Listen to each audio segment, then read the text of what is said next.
I am the Tofu Golem. Please enjoy the video.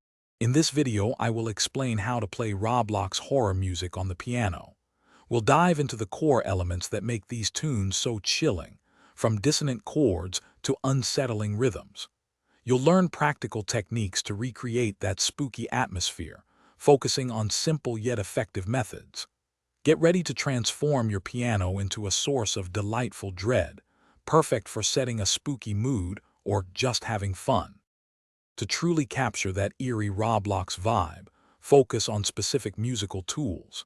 Think about using dissonant intervals like a minor second or a tritone to create immediate tension. Playing in the piano's lower register adds a deep, unsettling foundation. Also, sudden shifts in dynamics, moving from a very soft whisper to a loud, jarring chord, can dramatically heighten the fear factor. These elements are key to crafting a truly spooky sound. Building suspense is all about control and timing. Try using a very slow tempo, with notes placed sparsely, to create a sense of dread and anticipation.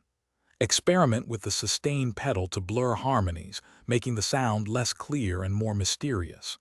Introducing unexpected, brief pauses can also be incredibly effective, leaving your audience on edge, wondering what will happen next. These subtle touches make a big difference. Practice is essential for mastering these spooky sounds. Start by playing slowly, focusing on the precise timing and dynamics that create the unsettling rhythms. Listen to various Roblox horror game soundtracks for inspiration. Notice how they build tension. Don't be afraid to improvise with the techniques you've learned, creating your own unique, chilling pieces. With a little practice, you'll be crafting terrifying tunes in no time. Thanks for watching. Consider subscribing if we helped you today.